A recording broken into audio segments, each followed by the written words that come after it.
স্বাস্থ্য অধিদপ্তরের মহাপরিচালক অধ্যাপক ডক্টর আবু জাফরের সাথে বাকবিতণ্ডার ঘটনায় ময়মনসিংহ মেডিকেলের এক চিকিৎসককে দায়িত্ব থেকে সরিয়ে দেওয়া হয়েছে।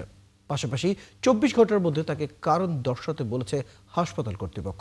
ময়মনসিংহ মেডিকেল কলেজ হাসপাতালে সহকারী পরিচালক ডক্টর মাইনুদ্দিন বিষয়টি নিশ্চিত করেছেন। শনিবার সকালে ময়মনসিংহ মেডিকেল কলেজের পেডিয়াট্রিক ইউরোলজি বিভাগে সেমিনারে যোগ দেওয়ার আগে হাসপাতাল পরিদর্শনে আসেন ডাক্তার আবু জাফর।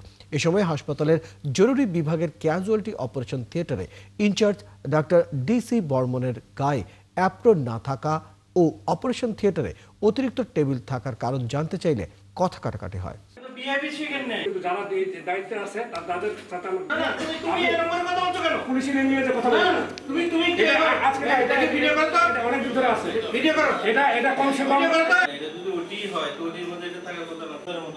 না স্যার, এই কোনো ওটির মধ্যে এটা পাবেন নাকি যে